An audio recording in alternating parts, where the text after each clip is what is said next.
In today's tutorial, let's do the Starlette Shawl, a free pattern by Yarnspirations.com.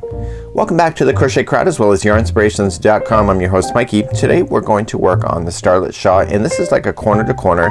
And when I say it's like a corner to corner, it's not conventional corner to corner. So it's got a little bit of a variation. You will use less yarn because of this way that we're going to do it today.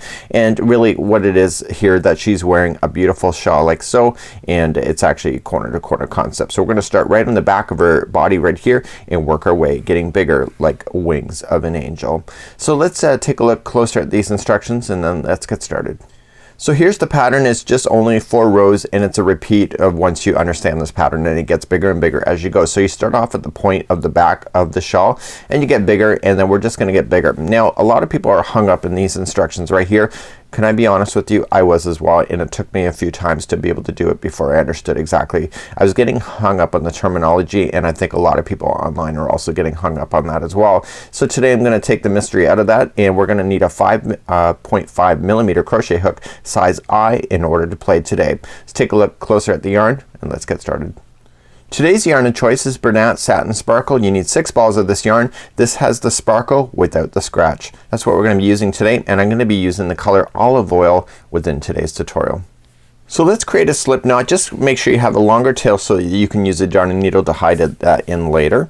And we're going to be starting right at the back of the point of just over the buttocks area on the model. So we're going to start off with the slip knot. Remember that never counts as 1, and we want to go and chain 5. So just roll that hook and chain. So 1, 2, 3, 4, and 5, just like that. So let's begin instruction row 1. So let's start on row number 1, and then I'm gonna show you the repeat pattern to be able to do this over and over and over. So we're gonna roll over the hook and we're gonna do a cluster. So in order to do that, we need to yarn over. So we're gonna yarn over and go into the 5th chain. So go all the way to the end of the chain that you had created, and I want you to go right in there and insert the hook. Obviously the first time you ever get things done, it gets harder when you're on these chains. So yarn over and pull through, and then yarn over and pull through 2 loops and leave the rest on the hook. So I want you to do that 2 more times. So you're gonna have a total of doing that 3 times. So going in, so wrap the hook going into the same stitch, pull through only 2, and now hold it. So now you got 2 of those on there. Do you see that? Now do it again. Yarn over, same stitch, going in, yarn over, pull through only 2.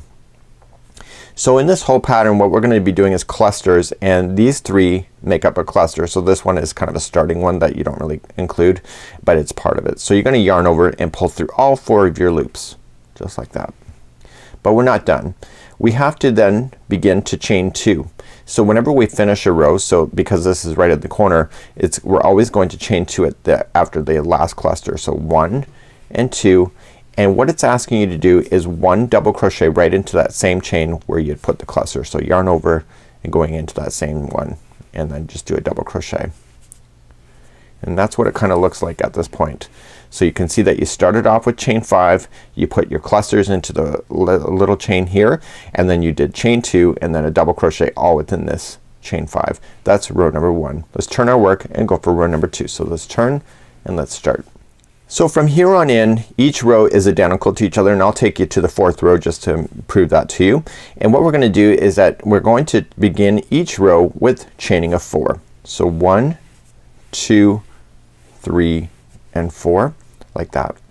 So now what I want you to do in this chain 2 space right here in the edge, I want you to put a cluster. So let's do that. So yarning over, going right into that space itself, in, yarn over, pull through only 2, and then hold the rest on the hook. Just do that 2 more times. So yarn over, same space, pull through 2 and hold.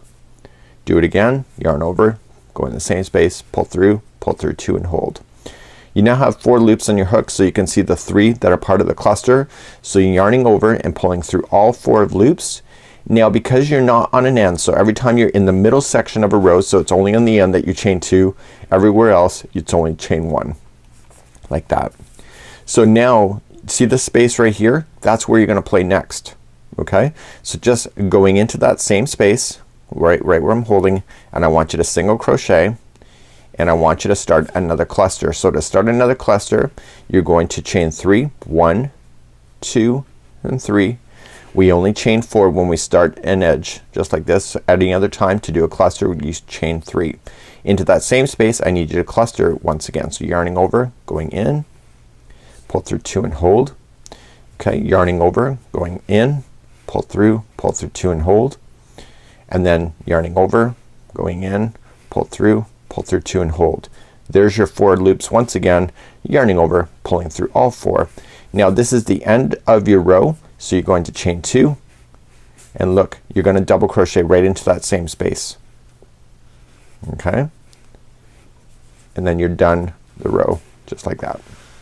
Okay, so that's how you kind of finish that off, and that's what it looks like. So let's turn your work and start you on row number 3. So let's begin to start row number 3. Again, it's the same thing, but now you're just gonna put more clusters in because there's more to work with. Always starting with chain 4. 1, 2, 3 and 4. That's the only time you chain 4 on this, is when you go to start. Then in the next chain 2 space here, you're going to cluster again. So I'm gonna speed up and do these clusters. Okay, and there's gonna be a total of 3 of them, which is put in there. Okay, so there is your cluster. You got your 4, yarning over, pull through all 4. Chain 1. So chain 1 kind of locks that cluster up. Then advance to the next chain space right here. Okay, going in, single crochet, and then chain 3. So 1, 2 and 3, cluster into that same space. Just like that. Okay, yarning over, pulling through all 4, lock it but the chain 1, and then advance to the next chain space right here. Okay, so just come right over, look for those things, it's easy. So you'll single crochet, you'll chain 3, and because this is the last one over, is that you are going to lock it up at the end. So you're putting in a cluster first. Okay, it's the last one of the row, so you lock it, put it through everything. So chain 2, 1 and 2, and then come into the same space and put another double crochet in. So do you see the difference of kind of what we're doing versus what a conventional double corner to corner is? Hopefully you're seeing that. Let's turn and work and go for row number 4. So this is the last time I'll show you this row because all the rows are the same. Remember, chain 4. 1, 2, 3, 4. Coming into the same space right underneath, you're gonna do a cluster. Now I did this during a live broadcast last week, and people were seeing how quick it goes. It really does. Once you have 4 loops, lock it, pull it through, and then chain 1, and then jump to the next chain space there, single crochet first, and then chain 3, and then cluster into that same space. So with conventional corner to corner, instead of these clusters in these chain spaces, it would have been 3 double crochets. You'll use a lot more yarn doing so versus these clusters. Pulling it through all 4, lock it with the chain 1, come to the next space and single, and then 1, 2, 3, and then coming in to the same space with another cluster.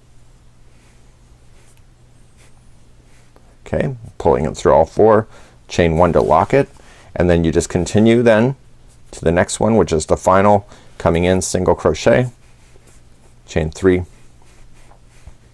cluster like so. Okay, once you get your 4, pull it through, and then this is the last one of the row, so that means you chain 2, and then coming into the same space you're going to double crochet.